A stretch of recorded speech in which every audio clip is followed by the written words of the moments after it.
Julian Pennock is with us as guest host in the studio this morning. Julian is with us from Senhouse Capital. He manages money. Good morning, Julian. Good to see you. Jim Rogers is joining us on a camera now out of Zurich. Jim is the CEO of Rogers Holdings, of course. Jim, hey, good morning to you.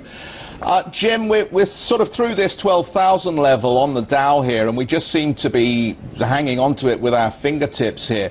What's your call on where we go with equities near term?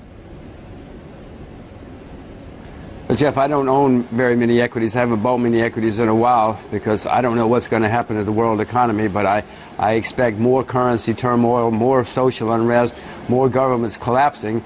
So I'm investing in currencies and commodities rather than stocks.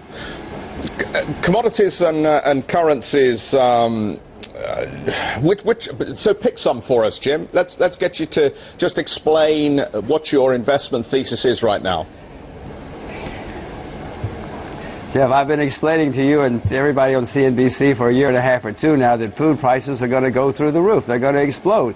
It's happening. I still would buy agricultural products. We have serious shortages of everything developing, including shortages of farmers. This is a serious thing which is going to last for a long time. It's going to cause more upheaval in the world, and it's going to cause the investment opportunities. I caught up with the head of Syngenta when I was in Davos, Jim, and Syngenta's a company that makes crop protection, chemicals, pesticides, fertilizers, and his line on this was that farmers are responding, that in 12, 18 months' time, we're not likely to see any crisis in the supplies of soft commodities into the market.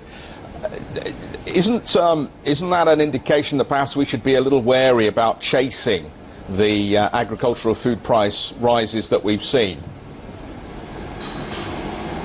Well, I hope he's right, but he's not right because inventories of foodstuffs around the world are the lowest in many years, or near the lowest in many years. Jeff, the average age of farmers in one major agricultural state in the U.S. is 58 years old. In 10 years, those guys are going to be 68 years old. We have shortage. In parts of Japan, they have no farmers. I mean, this is not just farmers responding. Of course, farmers are going to respond. But we're going to have more problems in the weather. We always have anyway. We have huge shortages of inventories. We have shortages of farmers. I would like to think that's the case, but it's just historically cannot be. Jeff, it takes 7 years for a coffee tree to mature. Orange trees, palm trees, you don't just snap your fingers and suddenly have some more palm oil. All this takes time. Jim, isn't there a risk, though, that what we're seeing in these commodity prices, given that they all seem to be correlated, is a response not to demand, but to the QE, to the printing of money, to financial speculation? This is not demand-led inflation in commodity prices, is it? Well, Jeff, I'm sorry to disagree with you, but first of all, QE2 is part of it. Whenever governments have printed money throughout history, people put their money into real assets, whether it's rice or silver or natural gas. People protect themselves. People don't just sit there and say, oh, give me some more paper money that's being debased. That's part of the problem right now. But the more serious problem is, you say it's not demand. Go to India, go to China, see how people are changing their lives and how they're using more. But it's also supply, Jeff. Commodities are based on supply and demand. You could have demand go down, but if supply goes down more, you're going to have a bull market. This is simple stuff, and it's happening right now. And by the way, I heard your comment about evil speculators.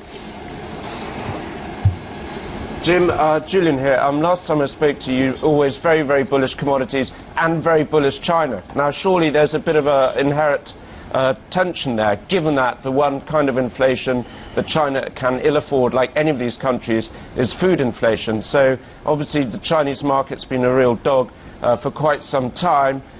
Surely, have you rode back on your extreme bullishness on China, given the developments in the commodity world and your thesis on commodities?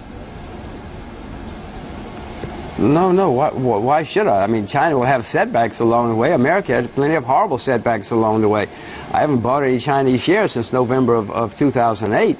But the China story is not changing. I mean, China is going to be the next great country in the world. There'll be plenty of downs. There'll be plenty of setbacks. But, I mean, if you think that the China story is wrong, I urge you to sell short China. Jim, hi, it's Steve here. Just, I don't think speculators are evil, but you know as well as I do they exacerbate price movements. Sometimes, believe it or not, they even cause price movements as well, including in the oil complex as well. I presume you're long oil if you're touting $150 a barrel.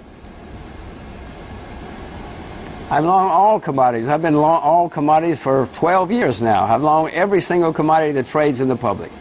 Good. So oil's going $150 a barrel. You're long the underlying. Why is oil going $150 a barrel? There's plenty of oil around. Well, I'm glad to hear that. You should tell us all where it is so we can invest in it too. The International Energy Agency is going around the world to every country saying, please listen, we've got a crisis facing us. Known reserves of oil are declining. Please, Steve, please tell us where the oil is. I want to invest in it too. Tell Exxon, tell the IEA, where is it? Well, for a start, it's in Iran. For a start, it's in Iraq. For a start, it's in Saudi. What else do you need to know? Do you want to know about gas shale? Do you want to know about alternatives? There's plenty of energy around, Jim. Well, Steve, then I suggest we don't need to discuss this. You just short oil. I'm long energy. And you're putting your money where your mouth is, and I'm very pleased to say. But what I want to know is, what's consumption of oil a day? 85, 86 million barrels a day? What's it going to be next year? 87, 88 million barrels a day? At the moment, it's... What the point I'm making is, there's about 3 billion barrels a day of this stuff traded on the market. You're telling me it's not the speculators driving this price up? Wait a minute. First of all, I don't know what it's going to be next year. If you want to know what the consumption of oil is going to be next year, Steve, you should watch CNBC. They know this sort of thing. They talk about it every day. 86 million barrels of oil trade every day. Are consumed every day. I'm not sure what your point is. That's staggering amounts of oil. And by the way, 86 million barrels a day trades 365 days a year. We're not just talking about 200 days when the exchanges are open. Oil is being used and consumed and bought and sold every day of the year. This is my point. It's 86 million barrels a day that is actually consumed. You, me, Jeff, Anna, everyone. We use 86 million barrels a day, and including the Chinese. The point is 3 billion barrels a day are traded. 3 billion barrels a day traded, 86 million barrels a day consumed. I think the speculators might have a small hand in the price exacerbation. Steve, for every buyer in the commodities market, there's a seller. What are you talking about? Who are you condemning? The sellers, the people who are selling 3 billion barrels a day, or the people who are buying it? Oh, so the market's Remember, in the commodities markets, you're buying and selling. I apologise. I stand corrected. Speculators do not move prices. There you go, Jim. Anna, come in. That's a rare thing, Jim. You got an apology out of Steve there. You have to frame that one. I know that you've said that you're not interested in stocks, but as long as I've known you, Jim, you've said you're not interested in stocks, and it seems it's not what you do. But I mean, many people are talking about, yes, we're going to see inflation, but there are some stocks out there that might be good inflation hedges, ones that have maybe a little bit of pricing power if the Chinese economy and the other Asian economies continue to grow. I mean, is that something that you'll ever consider getting involved in, or do you just have a blanket ban on stocks? Anna, I own some stocks. I periodically buy and sell. I've sold some stocks short right now. Yes, I invest in stocks and always have. But Anna, commodities have outperformed stocks by 10 times. That's 1,000% over the last 10 or 12 years.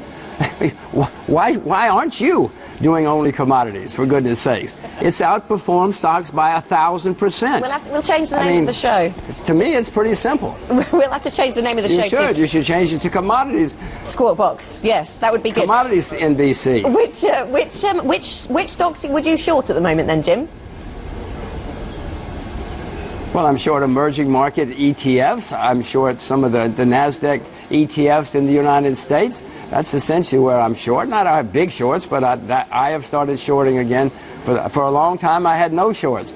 For one of the few times in my life, from the fall of 2008 till I think the spring or summer of 2010, I had no shorts. But now I've started shorting emerging markets and NASDAQ kind of companies. Jim, look, it's a real pleasure to speak to you. Always nice to have a good old chat. Jim Rogers, CEO of Rogers Holdings. Thank you very much indeed for that. Right.